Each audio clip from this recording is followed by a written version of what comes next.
Gênesis 4,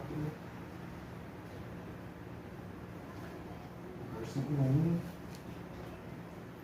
diz assim: Adão conheceu Eva, a sua mulher, e ela ficou grávida.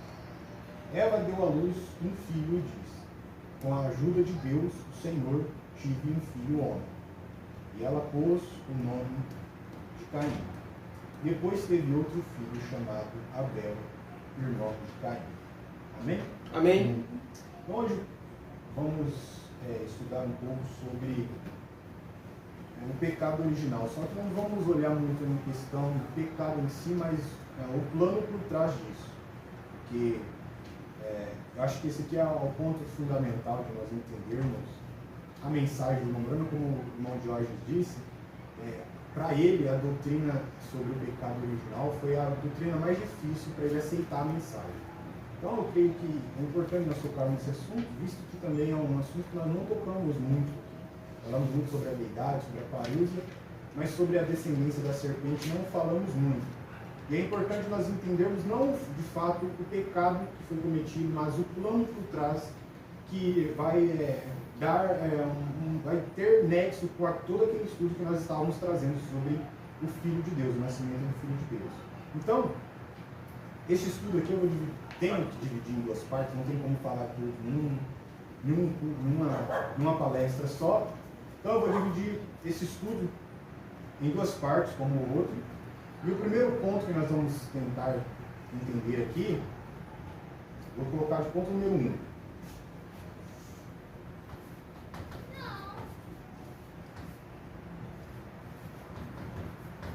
Vamos tratar sobre a simbologia, ou alegoria, que é tratada no livro de Gênesis. Então, para nós termos o mesmo entendimento que o Nombrana tinha a respeito disso, nós vamos ter que entender as palavras. Como o Nombrana ensinava, o livro de Gênesis, o livro de Apocalipse, é o livro mais odiado por Satanás, é o livro que ele mais tenta combater, porque mostra como surgiu o plano e como surgiu o plano de Satanás e como ele acaba, ou seja, no livro de Apocalipse. Então, nesses dois livros existe uma linguagem muito alegórica, muito figurativa, muita figura de linguagem, não está uma linguagem literal, é sempre que é usado uma linguagem figurativa, ou seja, uma simbologia.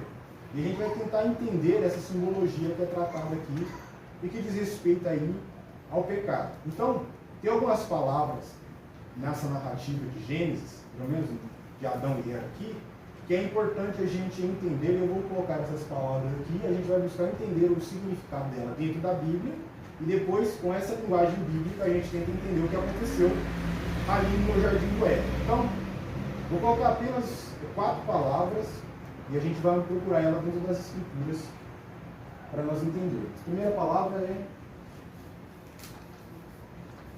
comer. A segunda palavra, conhecer.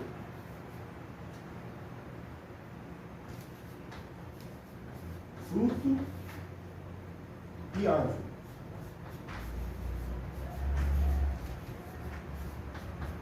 Todas essas palavras no livro de Gênesis foi tratado em respeito ao pecado. Então, tendo em vista que isso se trata de uma alegoria, de uma linguagem simbólica, a gente tem que entender o que significa essas palavras na Bíblia.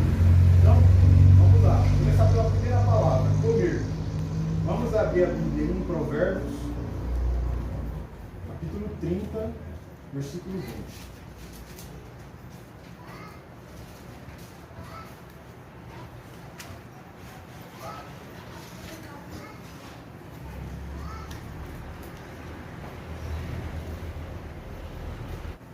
Podemos ler?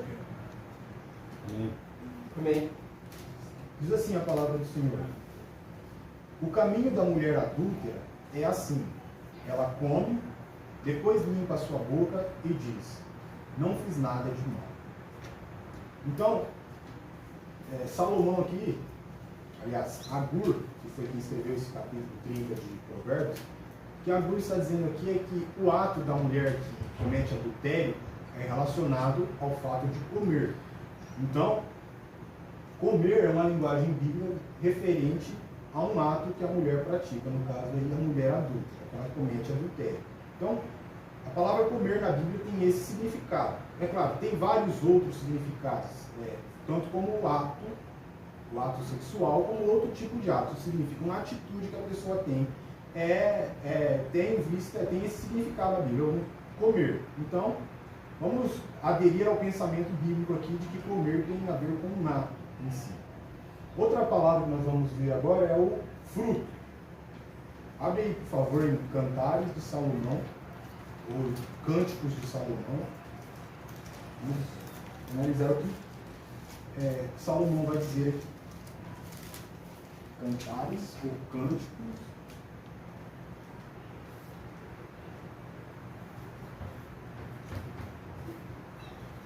Qual é o capítulo? Capítulo 2, versículo 3.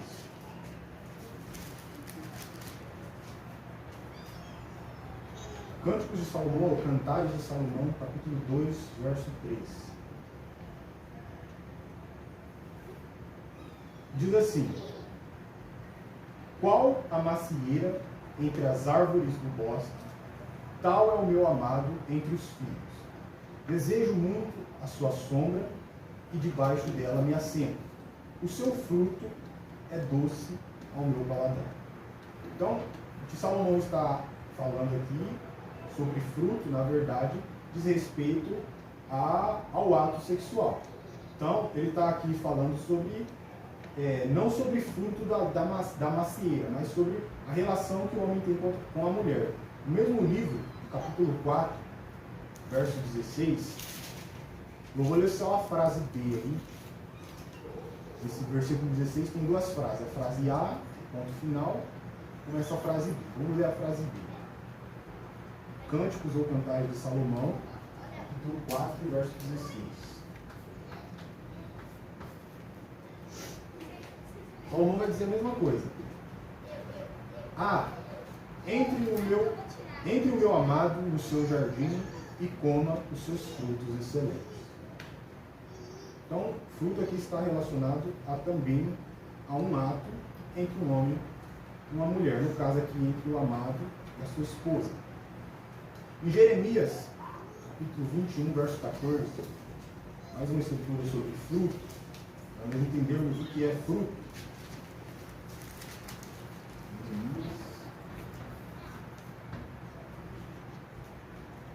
Jeremias 21, 14.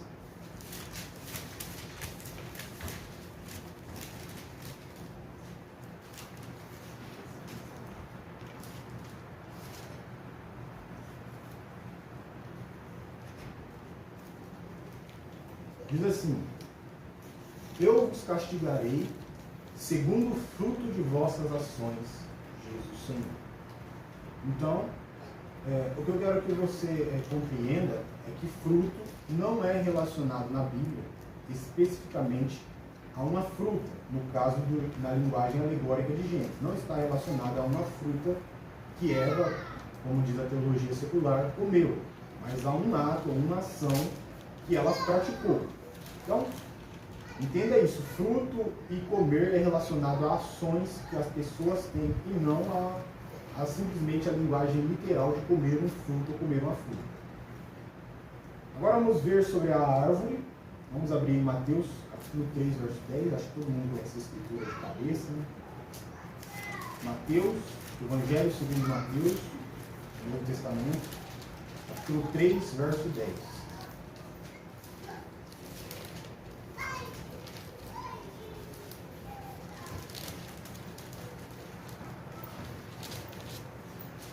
Mateus 3,10. Diz assim: e também agora está posto o machado na raiz das árvores, e toda árvore, pois, que não produz bom fruto, é cortada e lançada no fogo. Então veja que o que Jesus está dizendo, o que João Batista na verdade está dizendo aqui, é uma linguagem alegórica, uma linguagem figurativa. Ele não está falando de árvore natural, está falando de pessoas que não produzem boas obras, ou seja, não produzem bons frutos. Então são como árvores. Então, a linguagem para a árvore é pessoa, um ser, fruto ou comer, ações que essa pessoa, essa árvore produz. Outra escritura, Ezequiel, livro do profeta Ezequiel no Antigo Testamento, capítulo 17, Ezequiel 17, 24.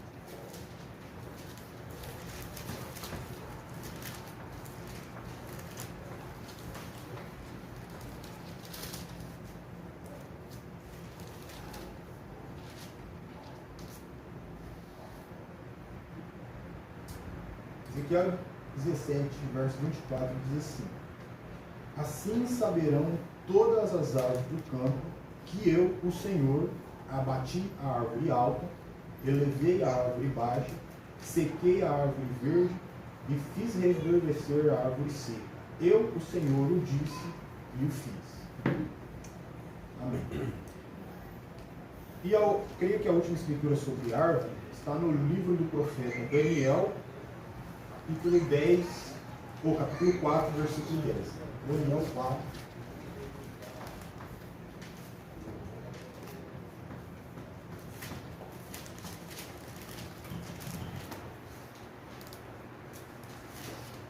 O verso 10 e o verso 22, para nós entendermos o contexto. Como o irmão Brana sempre dizia, o livro do profeta Daniel é o livro de Apocalipse do Antigo Testamento. Então, tudo que está no Apocalipse, no livro de Apocalipse do Novo Testamento, você encontra tudo isso no livro do profeta Daniel, que é o Apocalipse do Antigo Testamento. Daniel 4, 10 diz assim: eis, pois, as visões da minha cabeça, estando eu na minha cama. Eu estava assim olhando e vi uma árvore no meio da terra, cuja altura era grande, crescia forte esta árvore, de maneira que a sua altura chegava até o céu. Então, Daniel ele teve uma visão, recebeu uma visão de Deus. Nessa visão ele viu uma árvore que crescia da terra até o céu, essa árvore era muito grande. Como diz, a árvore na Bíblia é uma linguagem alegórica sobre pessoas. E no verso 22 do capítulo 4, Daniel diz assim: és tu, ó rei, ou seja, Nabucodonosor, que cresceste e te fizeste forte, e a tua grandeza cresceu e se chegou até o céu. Então, mais uma escritura para comprovar o que essas palavras significam na Bíblia. Vocês entenderam até aqui? Amém. Então, árvore, comer, fruto, então é uma linguagem alegórica que foi usada ali no livro de Gênesis. Na segunda parte desse estudo, acho que é bom enfatizar isso, na segunda parte nós estamos vendo sobre a simbologia. Na segunda parte nós vamos estudar a cronologia disso, porque isso não está numa ordem, o que está relatado no livro de Gênesis não está numa ordem cronológica. O que é relatado no capítulo 4 que nós lemos, na verdade é um acontecimento que já havia tido no capítulo 13. Então, não está numa ordem cronológica. Então, nós vamos tentar entender essa cronologia bíblica. Então, por isso é importante nós aprendermos a simbologia do que ele está falando ali, para depois nós entendermos os acontecimentos. Porque muitas pessoas catam o texto que nós lemos no capítulo 4 para dizer que então Caim era sim filho de Adão. Caim era sim filho de Adão. Aqui está dizendo, como nós lemos: Adão conheceu a Eva, sua mulher, ela ficou grávida e deu à luz a um filho e disse: com a ajuda do Senhor Deus, o Senhor tive um filho homem, e pôs o seu nome de Caim. Então, quem combate a doutrina que foi defendida pelo Brana, usam essa escritura para dizer que Caim era filho de Adão.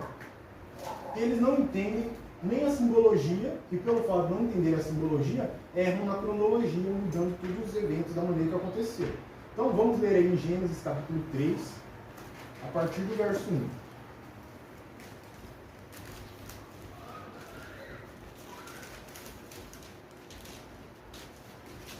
Gênesis capítulo 3, a partir do verso 1. Creio que eu vou ler até o 6.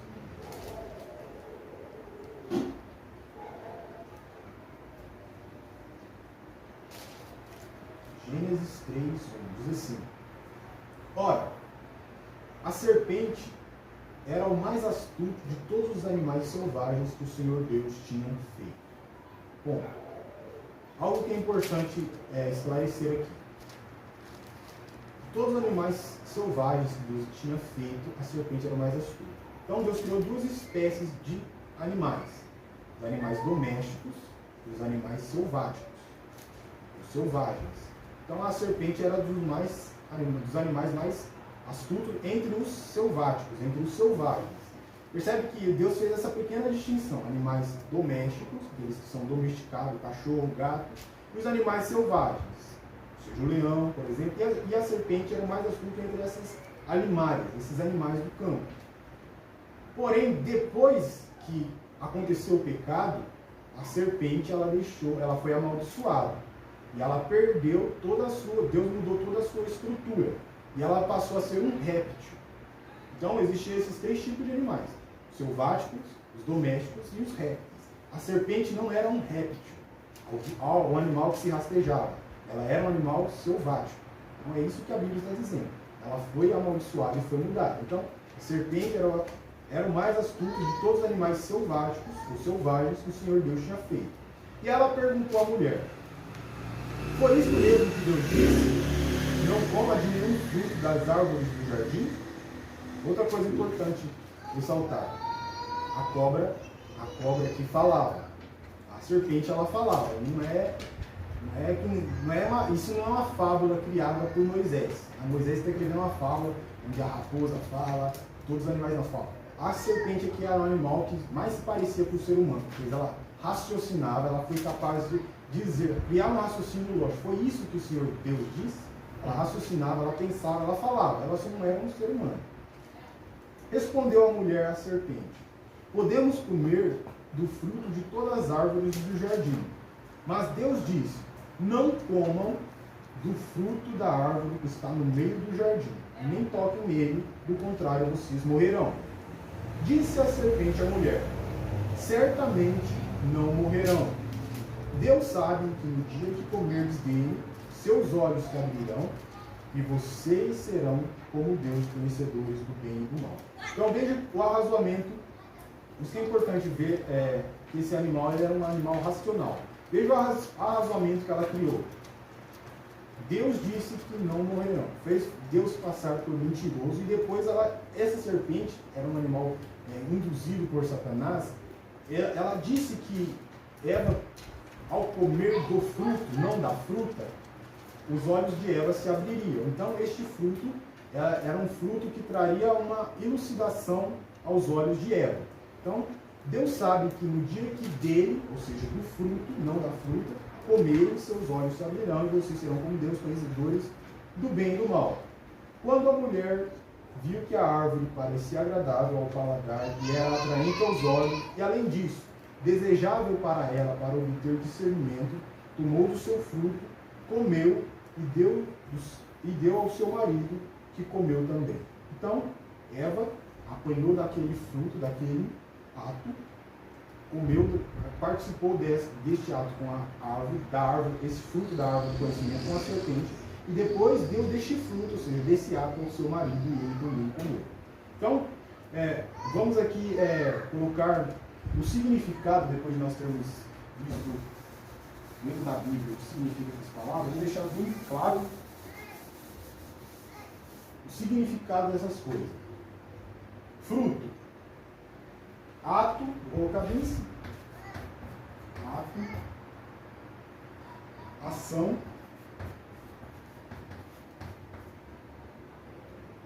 como aqui foi feito por duas ou mais pessoas,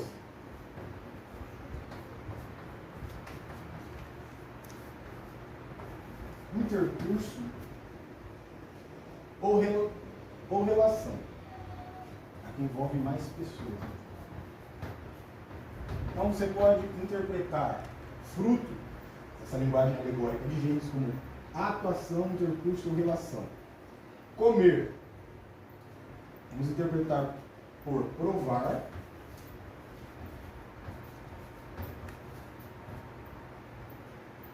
Experimentar.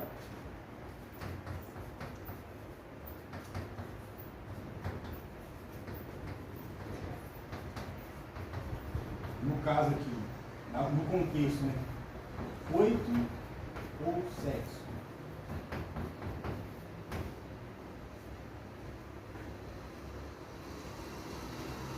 árvore, ser ou pessoa. Toda vez que você ver essa palavra na Bíblia, você pode interpretar como ser ou pessoa. Então, como nós lemos lá o João Batista dizendo, Machado está com das árvores, pode interpretar como ser ou pessoa. Daniel viu a grande árvore, que era o rei Nabucodonosor, era um ser, uma pessoa. Então, agora, o que eu coloquei até uma pergunta aqui. Como que eu tenho certeza que realmente foi isso? Que o comer significa coito ou sexo, o fruto é uma ação, um intercurso, uma relação, ou seja, comer do fruto, um intercurso sexual. Como que eu tenho certeza que foi isso que aconteceu? A questão é essa palavra aqui. Eu creio que ela seja a palavra-chave. Conhecer. Conhecer. Conhecer na Bíblia é uma linguagem que no grego, a palavra conhecer é ginosko, que significa conhecimento experimental. É quando você conhece por experiência. Não é um conhecimento intelectual. Você ouviu alguém falar, mas é um conhecimento que você tem por uma experiência. Uma coisa é você dizer que crê porque você ouviu alguém dizendo. Outra coisa é você, Jesus diz assim, a vida eterna é essa, que conheçam a ti só, o único Deus verdadeiro. A palavra no grego é ginosko, conhecer ginosko. Então isso é vida eterna, quando você conhece por uma experiência própria ou íntima que Deus é o único Deus verdadeiro em Jesus Cristo, é o Filho. Isso é vida eterna. Então, conhecer na Bíblia significa conhecer de maneira íntima, ou conhecer de maneira experimental. Gênesis capítulo 4, verso 17.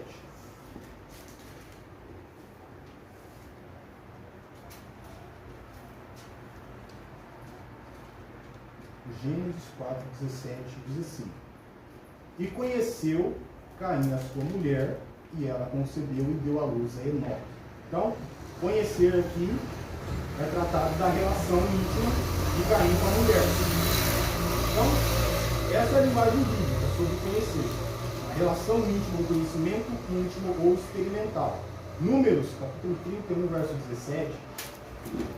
Números 31, 17, vai dizer assim: Agora, pois, matai todo homem entre as crianças, e matai toda mulher que conheceu algum homem deitando-se com ele.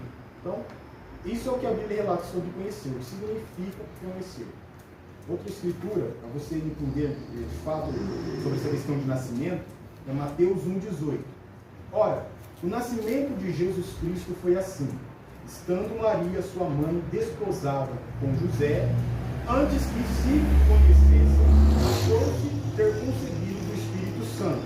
E no verso 24 diz assim: E José, despertando do sono, fez como o anjo do Senhor lhe ordenara e recebeu a sua mulher. E não a conheceu até que ela deu à luz ao seu filho primogênito, ou seja, seu primeiro filho, e pôs-lhe por nome Jesus. Então, conhecer, vamos colocar aqui, intimidade.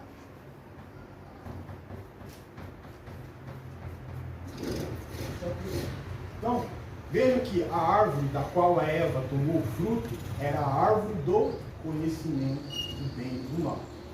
O pecado não o que eu tenho visto alguns pastores e letrados da mensagem fazer é dizer que o pecado foi sexo, que ela cometeu sexo, isso foi o pecado. Não, isso não foi pecado. Porque o pecado não foi sexo. Isso não é pecado. O pecado foi Eva fazer isso com outro que não era seu marido. Isso é chamado de adultério. Isso é pecado. O sexo não. Então, a maneira que Deus tinha, o plano que Deus tinha de trazer, nós vamos estudar isso no decorrer aqui, mas Eva, ela tentou trazer um filho da maneira carnal, quando que o plano de Deus era trazer um filho da maneira espiritual. E ela fez isso com alguém que não era seu marido. Isso foi pecado. Agora, se ela tivesse fazendo sexo com o seu marido, isso não era pecado. Mas, infelizmente, alguns pastores dizem, não, sexo é o pecado, porque esse foi o pecado original. Isso não foi o pecado original. Lembrando que o pecado original foi adulterar. Então, para chegar ao adultério físico, Eva primeiro precisou adulterar a palavra. E a palavra aconteceu quando ela aceitou a proposta da serpente. É verdade. E Deus tinha dito, certamente não morrerás.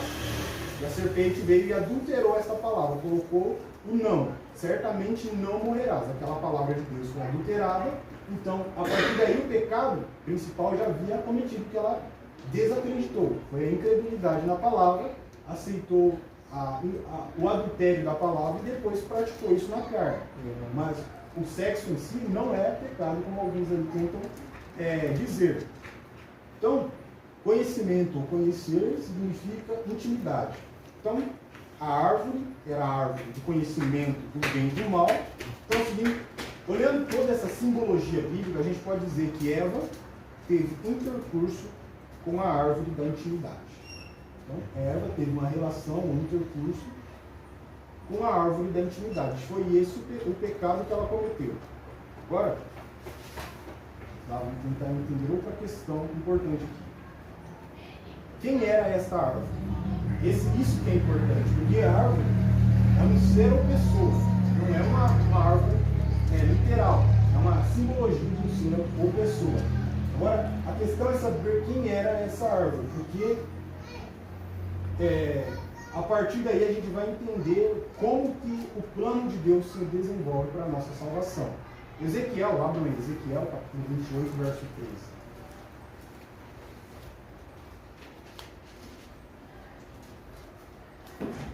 Ezequiel 28, verso 13 em diante.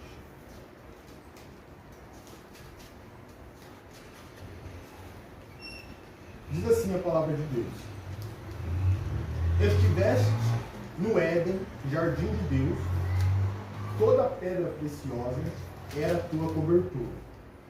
Sardônia, topázio, diamante, turquesa, ônix, jaspe, safira, carbúnculo, esmeralda e ouro. Em ti se faziam os teus tambores e os teus pífaros. No dia em que foste criado, foram preparados.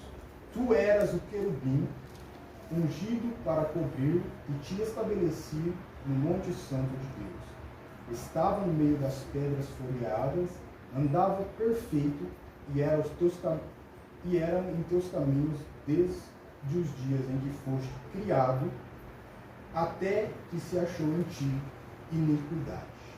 Então, essa escritura está falando sobre Lúcifer, o querubim de Deus, o principal querubim de Deus. Ele era o braço direito de Deus na adoração. Então, ele estava no jardim do Éden.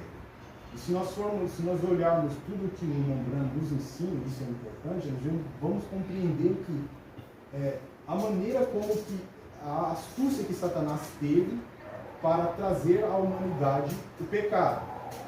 Então, eu vou, claro, não tenho como fugir disso, eu vou ter que ler algumas notas do Rembrandt no livro As 7 Eras da Igreja, a exposição das 7 Eras da Igreja, que ele vai relatar um pouco sobre essa questão para nós.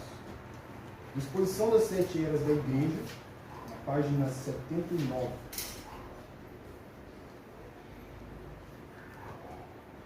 Ele diz assim, agora, no jardim do Éden, havia 2 árvores situadas no meio dele.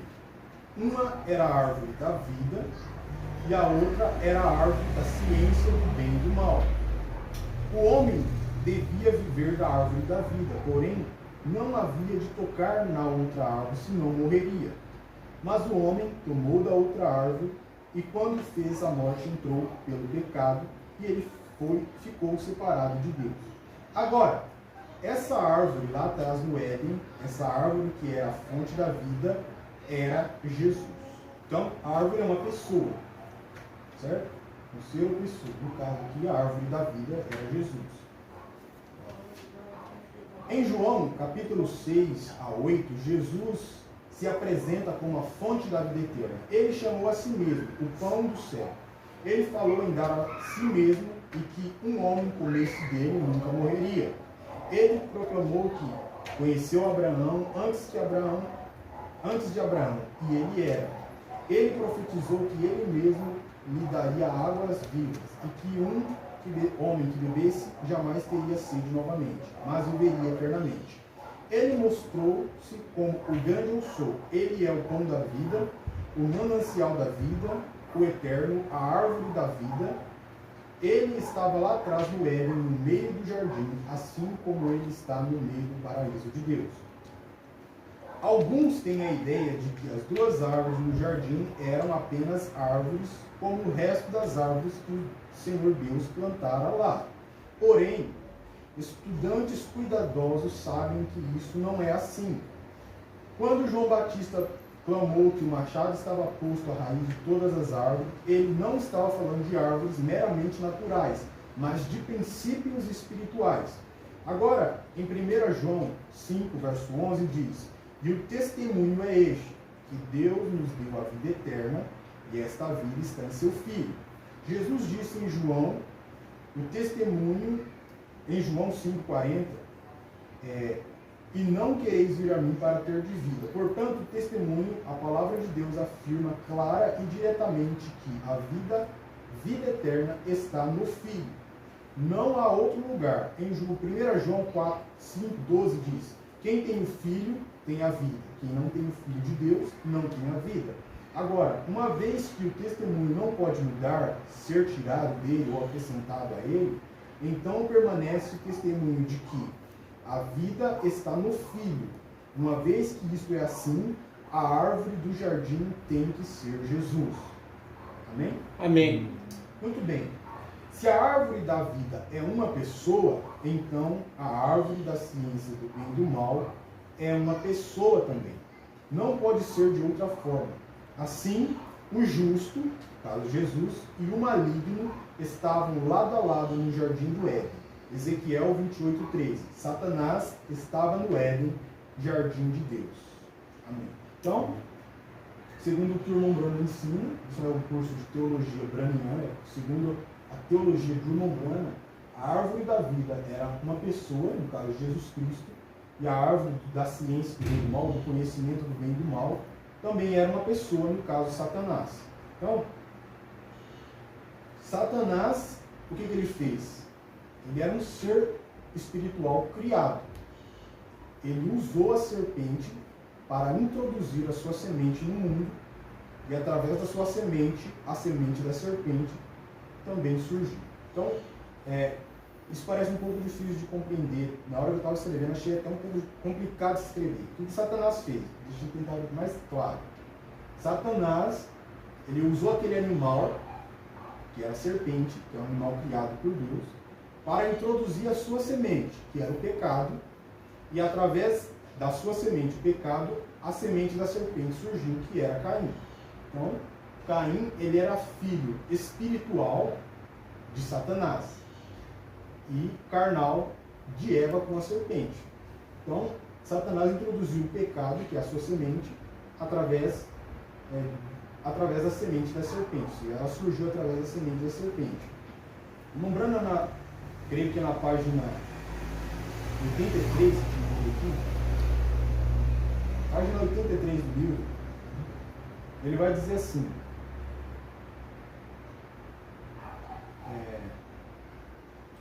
agora, por que isso teve que ser assim? Por que foi que a semente da serpente precisou vir desta maneira? O homem foi criado para Deus. O homem havia de ser o templo de Deus, o lugar de repouso de Deus. O Espírito Santo era o homem, o templo. Atos capítulo 7, verso 46 ao 51 diz que achou graça diante de Deus e pediu que pudesse achar o tabernáculo para o Deus de Jacó. E Salomão lhe edificou uma casa, mas o Altíssimo não habita em templos feitos por mão de homem. Como diz o profeta: o céu é o meu trono e a terra é o estrado dos meus pés. Que casa me edificareis? Diz o Senhor. Ou qual lugar do meu repouso?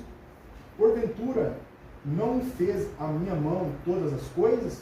Homens de dura cerviz, incircuncisos de coração e ouvido, vós sempre resistis ao Espírito Santo, assim como os vossos pais.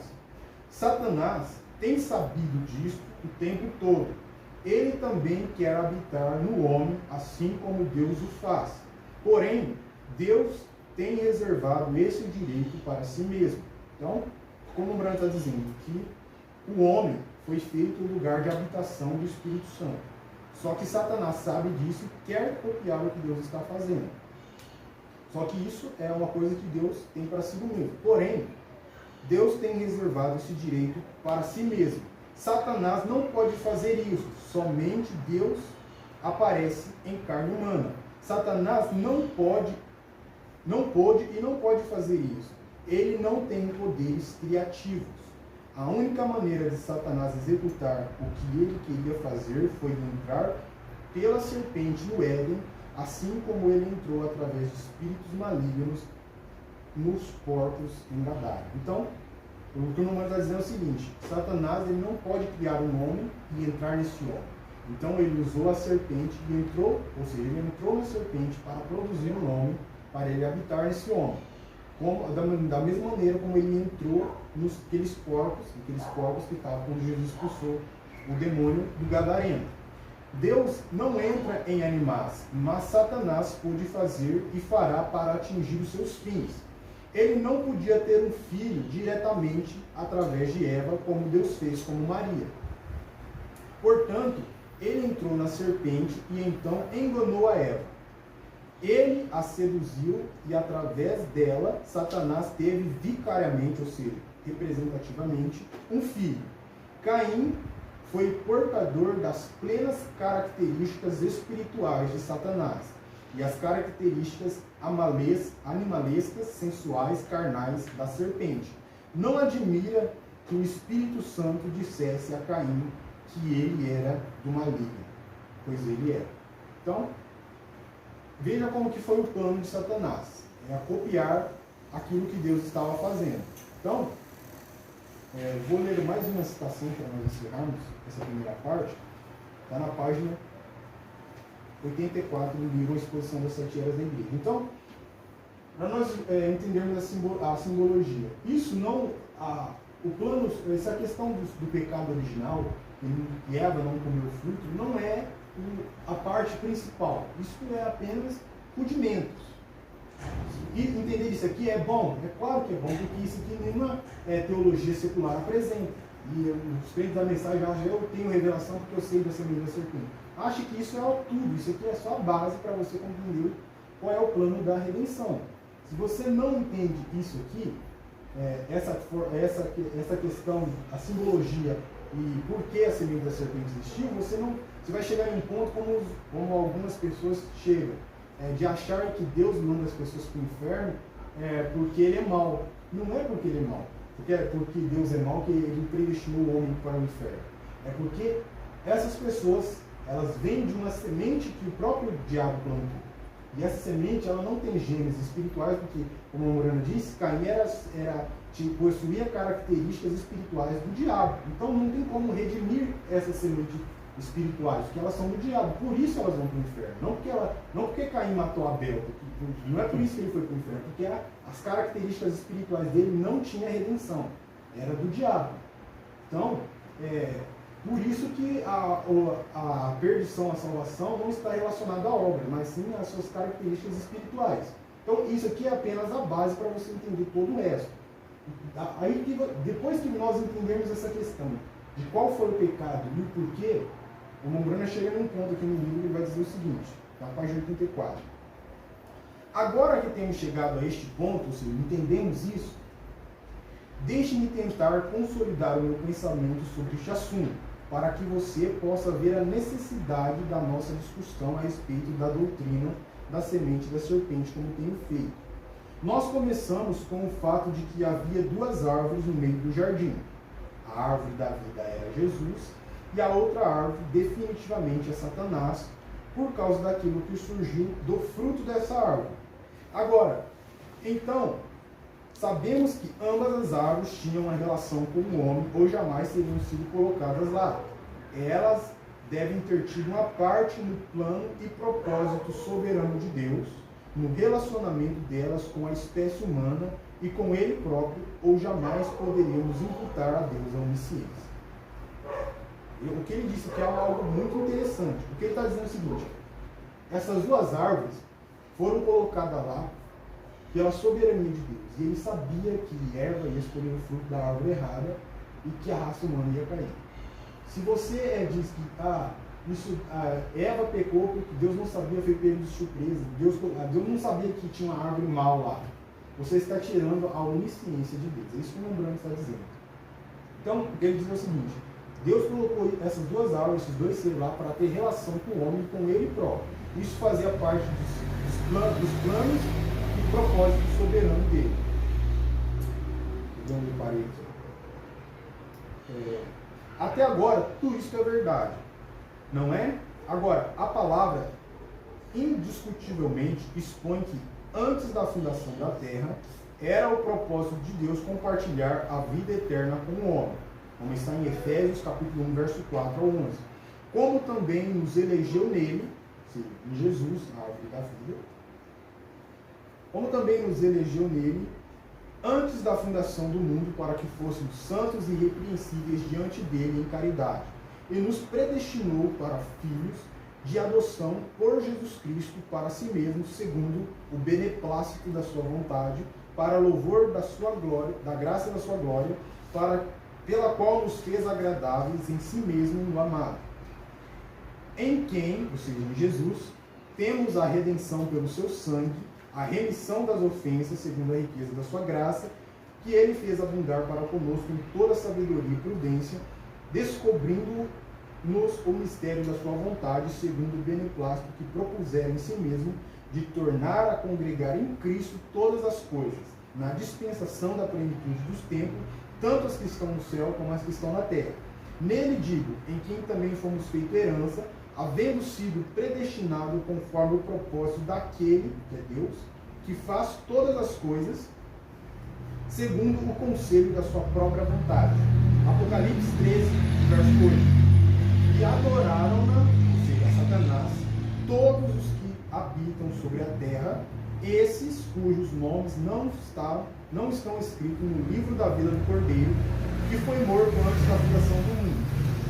Mas essa vida, ou seja, essa vida eterna, não podia e não seria compartilhada de nenhum outro modo, senão através de Deus manifestado na carne. Foi o que nós vimos na palestra passada, que Jeová nascendo, Jeová chorando, Jeová como menino, Jeová morrendo. Isto era parte do seu eterno e predestinado propósito. Este plano seria para louvor e glória da sua graça. Era o plano de redenção. Era o plano de salvação. Agora ouça atentamente. Deus, sendo Salvador, era necessário que ele predestinasse um homem que necessitasse de salvação, a fim de outorgar a si mesmo razão e propósito de ser. Porque dele, por ele e para ele são todas as coisas. E ele colocou em letra maiúscula aqui. O bem, o mal, o certo, o errado, todas as coisas é para ele, por ele e para a glória dele. Pois a ele glória eternamente. Amém. O homem não podia vir diretamente e tomar da árvore da vida no meio do jardim. Aquela vida eterna da árvore tinha de se tornar carne primeiro. Mas antes que pudesse levantar e salvar o pecador, ele tinha que ter um pecador para levantar e salvar. Então Deus é Salvador, mas para ele salvar alguém, ele tinha que ter alguém caído, para ser levantado, alguém perdido para salvar. Então, ele vai dizer aqui, o homem tinha que cair e a queda seria causada por Satanás. Tinha que ser a carne para produzir a queda. Satanás tinha que vir através da carne também. Mas Satanás não podia vir através de carne humana para produzir a queda da maneira como Cristo viria em carne humana para restaurar os caídos. Mas havia um animal, a serpente, tão próximo do homem que Satanás pôde chegar a esta besta e através desta besta pôde chegar à carne humana e causar a queda. E desse modo injetar-se na raça humana. Assim como Jesus um dia viria e se injetaria na raça humana dentro de corpos humanos, até o ponto de uma ressurreição em que teríamos corpos semelhantes ao seu corpo glorificado. Assim, o que Deus arquitetou aqui no jardim foi o seu plano predestinado. E quando Satanás ocasionou o que era necessário para o propósito de Deus, então o homem pôde chegar à árvore da vida no jardim. Certamente que não era tempo. Porém, um animal tinha causado a queda, não tinha. E um animal era a vida que seria derramada. Foi tomado e o seu sangue foi derramado, então Deus teve comunhão com o homem novamente. Depois viria um dia quando Deus apareceria em carne e por meio de sua humilhação ele restauraria o homem caído e faria um participante da vida eterna. Uma vez que você veja isto, pode compreender a semente da serpente e saber que não foi nenhuma maçã que Eva comeu. Não, foi a degradação da humanidade ao intermisturar as sementes. Amém? Amém. Então, todo o propósito de Deus passava por isso, passava pela queda e usar Satanás como elemento principal da queda e não algo que aconteceu sem ele saber. E aí, uma vez que o pecado entrou e tudo isso ocorreu, Deus pode resgatar esse homem e levar este homem à verdadeira vida eterna. Agora, Satanás, ele não fez aquilo porque ele não foi só porque Deus predestinou Satanás para este propósito, mas também porque, como nós lemos em Ezequiel 28, o plano de Satanás era construir o seu reino. Então, essa questão não foi só porque Satanás é um cachorro de Deus na coleira que ele faz o que Deus manda. Não é só por isso, mas também havia dentro de Lúcifer a iniquidade. Então, assim como nós quando cometemos pecado, é claro que há um plano de redenção para nós, e tudo que acontece, ou seja, todas as coisas, são para a honra e glória de Deus, de uma certa maneira. Mas não é porque Deus predestinou todas as coisas que não há responsabilidade sobre o que nós fazemos. Verdade. Porque se você parar para analisar tudo que você faz é porque você quer, porque você é escravo da sua vontade. Então, não é que Deus não forçou Lúcifer a pecar, ele falou, não, eu não quero fazer isso e fez. Não, na verdade ele queria aquilo. Ele tinha dentro da sua cabeça maquiavélica um plano. E esse plano era tentar derrubar o homem. E ele supostamente conseguiu, só que a questão é que este plano de um homem cair fazia parte do plano original de Deus, do qual ele não sabia. Então, quando ele achou que ele estava, eu estou conseguindo derrubar a perfeita criação de Deus, que é o homem, ele achou que ele estava conseguindo se voltar contra Deus, na verdade ele estava fazendo aquilo que Deus quisesse. Eu quero conquistar para mostrar que Deus é o Salvador. E ele vai salvar todos aqueles que estavam em Jesus antes da fundação do mundo. Aqueles que surgiram por própria invenção de Satanás, não tem como eles ser regenerados, não tem como eles ser redimidos. Então, se há pessoas que vão para o inferno, certamente há, não é porque Deus é um ditador, é um Deus vingativo, mas por causa das suas características espirituais. Isso se define que o calvinismo e o arminianismo estão errados, porque eles não entendem essa simbologia bíblica. E até mesmo os crentes da mensagem que acham que entendem isso, eles se justificam através de boas obras, achando que o que eles fazem, eles acham que o que eles fazem fazem por revelação. Isso não é dessa maneira. Para nós encerrarmos esse assunto, vamos colocar aqui as duas sementes que estavam no jardim: Caim e Abel.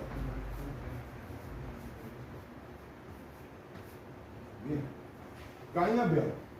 Caim, ele ofereceu a Deus um sacrifício e Abel ofereceu a Deus um sacrifício. E Deus rejeitou a oferta de Caim. Por que Deus rejeitou a oferta de Caim? Porque o entendimento com que Caim ofereceu seu sacrifício não era correspondente ao pecado original. Porque tudo se volta a isso. O pecado veio se nós entendermos e levarmos em conta que o que a Bíblia diz está certo, veio por derramamento de sangue. Então, houve o intercurso sexual, então a primeira vez que isso ocorre é um derramamento de sangue. Então, o que foi o pecado original? Derramamento de sangue. Um sacrifício que corresponderia a isso seria o que Abel ofereceu. Um cordeiro ensanguentado. Isso corresponde. Foi sangue que trouxe a queda. Então é sangue que deve redimir o homem caído. Foi o que Jesus fez quando o nosso cordeiro foi entregue na cruz do Calvário. Derramou sangue. Então, Caim ofereceu dos frutos da terra. Como o Moura dizia, o que as denominações pensam, que o pecado veio por fruta. E não foi isso. Abel, por revelação, ofereceu um melhor sacrifício do que Caim. Então, vamos supor que Caim fizesse o mesmo que Abel fez, oferecesse um cordeiro. Abel seria salvo? Não entendi a pergunta, irmão.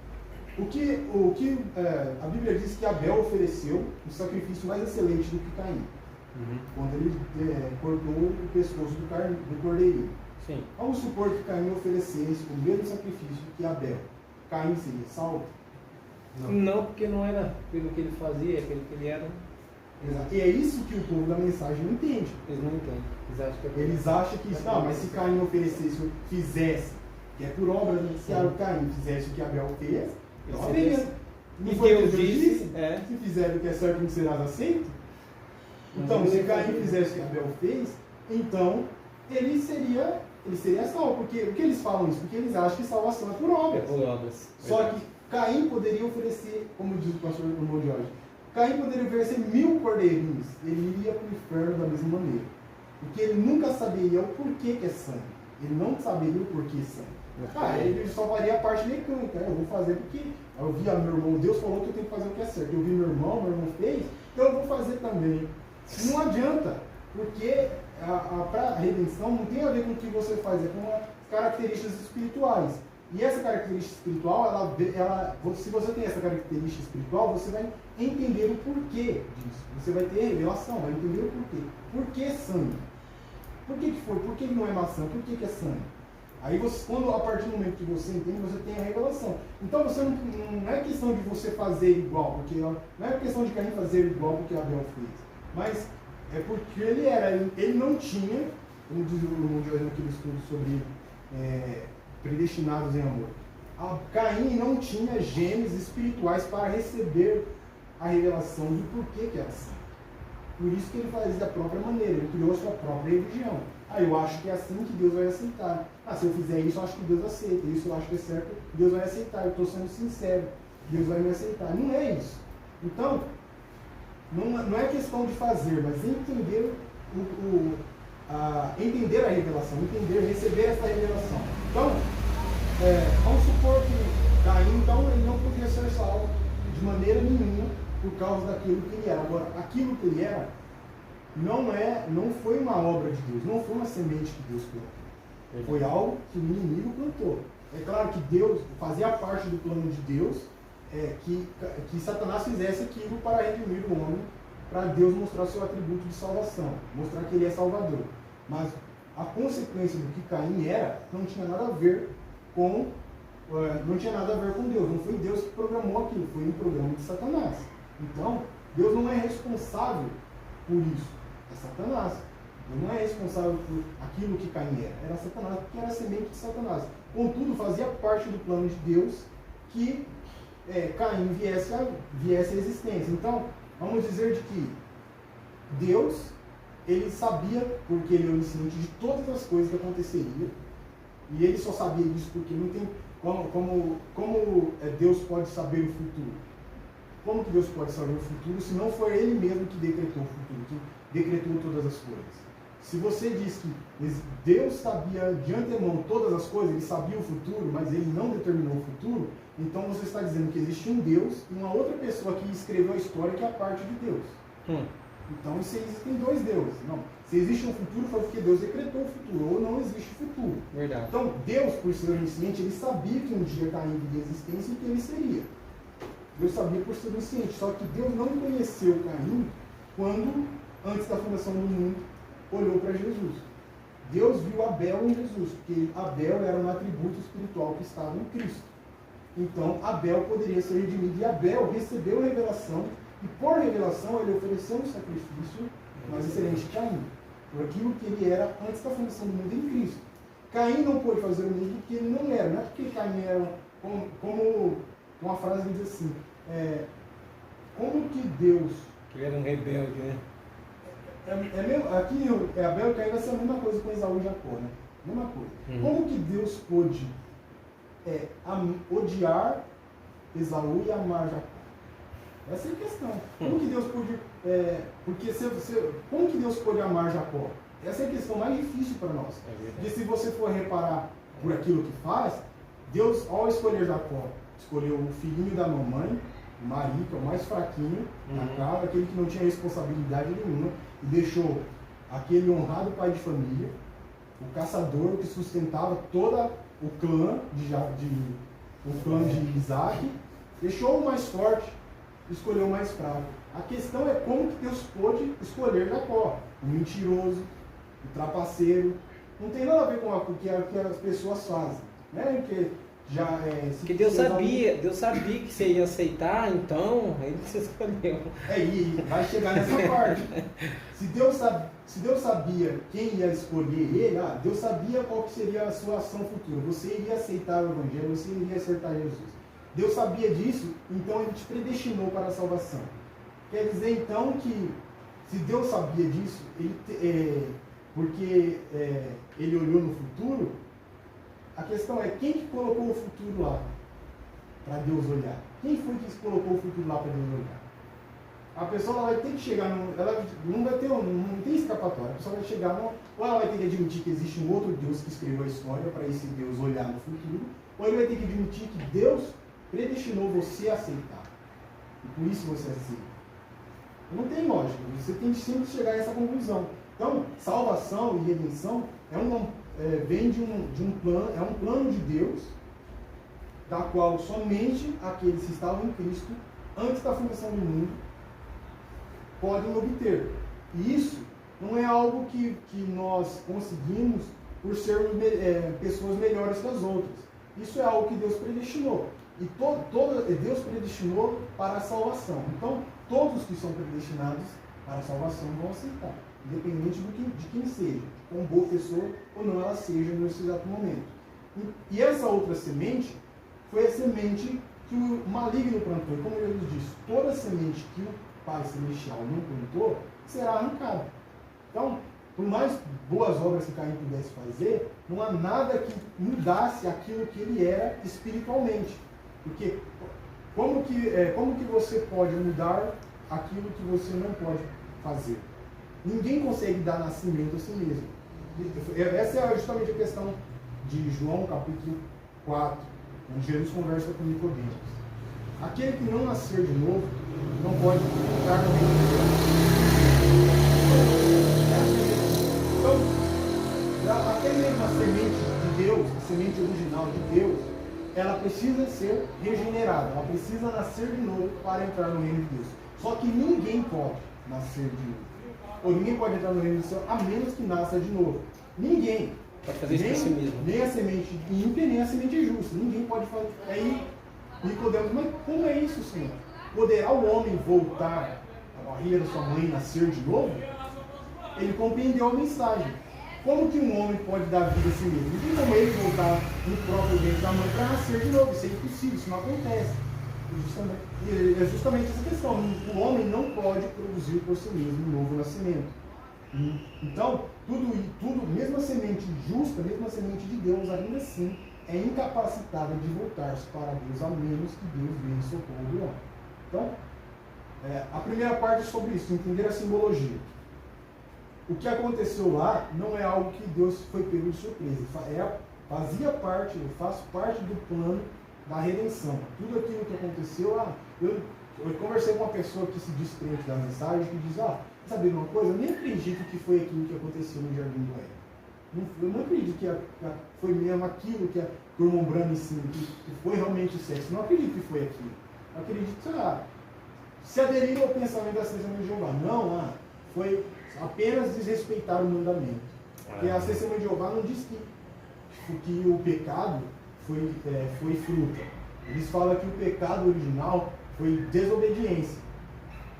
E pronto. Mas desobediência ao quê? Não, apenas desobedeceu. Mas qual a desobediência? Toda desobediência tem um ato em si. Ninguém desobedece em praticar um ato. Qual foi a desobediência? Falar, eles não têm resposta. Mas pelo menos eles não dizem que foi maçã. Eles também não acreditam que foi maçã. Eles não dizem que foi o adultério. Eles não dizem isso. Eu conversei com um irmãozinho da Testemunha de Jeová e ele falou, ó, o que você acha que foi o pecado original? Eu falei, para mim foi adultério. Aí ele já regalou os olhos. Eu falei, primeiro Eva adulterou a palavra. Ele não teve como fugir disso. Não tem Foi como um na você mente fugir. dela. A partir do momento que você negou ou adulterou a palavra de Deus, todo o resto é consequência. Então, o pecado original foi o adultério da palavra. O resto foi a consequência daquilo. Mas só que era parte do plano de Deus. Só que as testemunhas de Jeová apenas diziam, o pecado não foi comer maçã, foi a desobediência. Mas desobediência a quê?